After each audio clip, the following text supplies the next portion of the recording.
एक मिनट जरा सोचो। रोज़ की चीज़ें जैसे दूध, दवाइयाँ और रोज़ इस्तेमाल करने वाली चीज़ें अचानक से सस्ती हो जाए तो जो टैक्स सिस्टम 8 साल से चल रहा था उसे एक ही रात में बदल दिया जाए तो देश में क्या होगा। अब अमल करी जा रही जीएसटी 2.0 आम इंसान की जेब को हल्का करेगी या उन पर भारी पड़ेगी। ये जीएसटी 2.0 भारत की सरकार के तरफ से गिफ्ट है या कोई नया इलेक्शन स्टंट। आज हम इस वीडियो में बताएंगे उस सच के बारे में जो हमेशा हेडलाइन से गायब रहता है। चलिए जानते हैं आखिर जीएसटी 2.0 में बदला क्या है। वीडियो में जाने से पहले हमारे चैनल को सब्सक्राइब कर लें।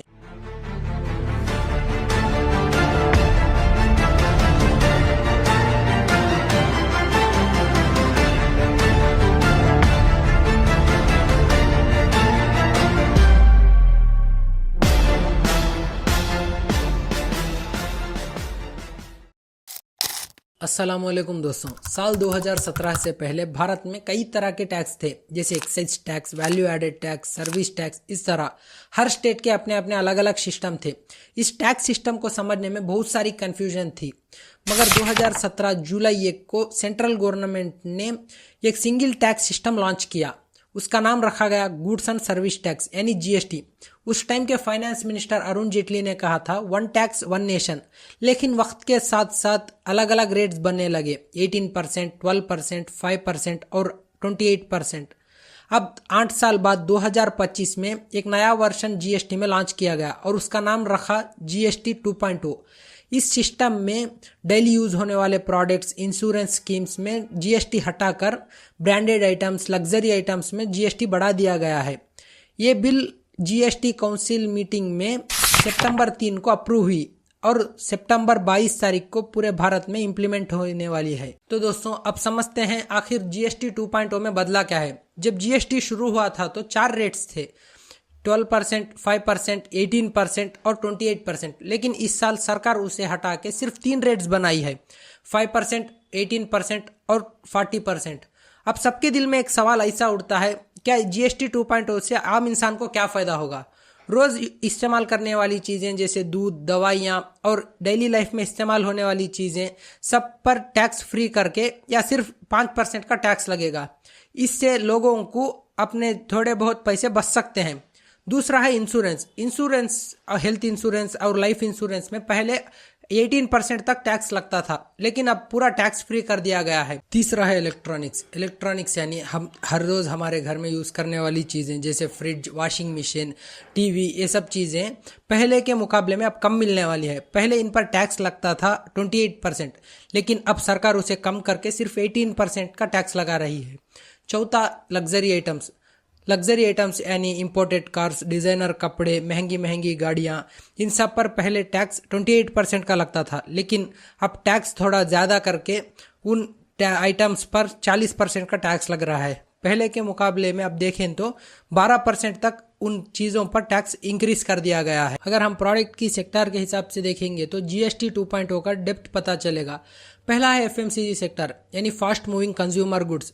डेली यूज होने वाली चीज़ें बनाने वाले कंपनीज को एफएमसीजी कंपनीज कहते हैं, जैसे आईटीसी, हेरिटेज, हिंदुस्तान यूनिलीवर, इन सबको एफएमसीजी कंपनीज कहते हैं। इस सेक्टर के सेल्स बढ़ने वाले हैं क्योंकि जब कोई चीज़ सस्ती मिलती है तो और ज़्यादा लोग उसे खरीदते हैं। इकोनॉमिक्स के लॉ ऑफ डिमांड के हिसाब से जब कोई प्रोडक्ट का रेट कम होता है तो ऑटोमेटिक उसकी डिमांड बढ़ जाती है।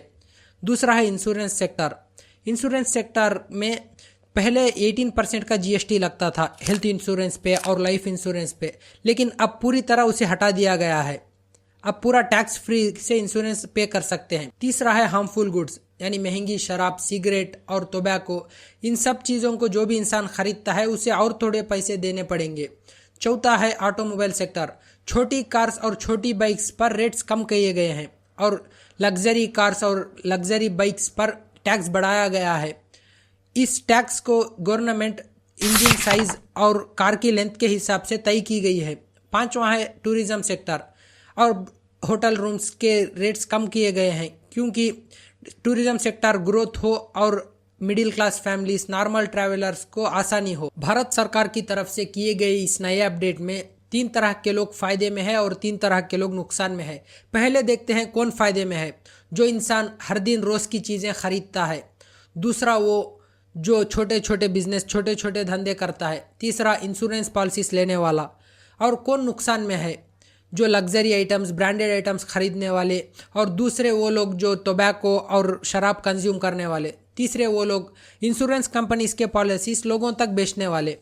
भारत के इकोनॉमिस्ट के रिपोर्ट्स के हिसाब से भारत सरकार को थोड़े दिन के लिए रेवेन्यू लॉस हो सकता है, मगर बढ़ने वाली डिमांड के हिसाब से वो लॉस कवर हो जाएगा। अगर आज के रिपोर्ट के मुताबिक हम देखेंगे तो जीएसटी में बदलाव होने के बाद भारत का ऑटोमोबाइल सेक्टर बूस्ट हो गया है।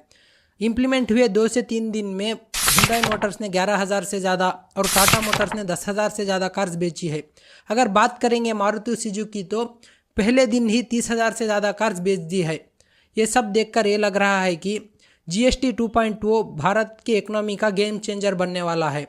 एक तरफ बिजनेस और इंडस्ट्रीज ग्रो कर रहे हैं, दूसरी तरफ आम लोगों की महंगाई से राहत मिल रही है। दोस्तों, ये सिर्फ एक स्कीम है या कुछ और? इलेक्शन से पहले सरकार ने आम इंसान की जिंदगी में रोज इस्तेमाल होने वाली चीजें सस्ता कर दिया। इस जीएसटी 2.0 से देश के लोगों को अपने घर का खर्चा कम हो सके। लेकिन एक सवाल ये है, क्या ये सिर्फ देश के लोगों के लिए है या इलेक्शन से पहले लोगों को खुश करने का एक होशियार प्लान? इससे आम इंसान और मिडिल क्लास लोग खुश और देश की गवर्नमेंट से राजी हो जाएंगे। ये बिल में पॉलिटिकल साइड भी मौजूद है, क्योंकि ये बिल लोगों की जेब से और इलेक्शन से दोनों से जुड़ी हुई है। यहाँ सोचने वाली बात ये, फेस्टिवल सीजन और इलेक्शन के बीच ये डिसीजन, क्या ये आम लोगों को फायदा देगा या किसी और को? तो दोस्तों, जीएसटी 2.0 भारत की सरकार की तरफ से लिया हुआ बड़ा कदम है। दिन भर मजदूरी मेहनत करने वाले लोगों को अब से थोड़े बहुत पैसे बच सकते हैं और देश की इकोनॉमी को भी बूस्ट मिल सकता है। असली टेस्ट तो इम्प्लीमेंटेशन का है। अगर सब कुछ सही से हुआ तो ये बिल इंडियन सिस्टम में गेम चेंजर बन सकती है। आप भी अपने एरियाज में प्रोडक्ट्स के प्राइस पर चेक करते रहिए, क्या कम हुए हैं या नहीं। अगर हमारा वीडियो अच्छा लगा है तो लाइक करें, कमेंट करें, अपने दोस्तों के साथ शेयर करें और हमारे चैनल को सब्सक्राइब कर लें। मिलते हैं अगले एक्सप्लेनेशन वीडियो में। जब तक के लिए खुदा हाफिज़।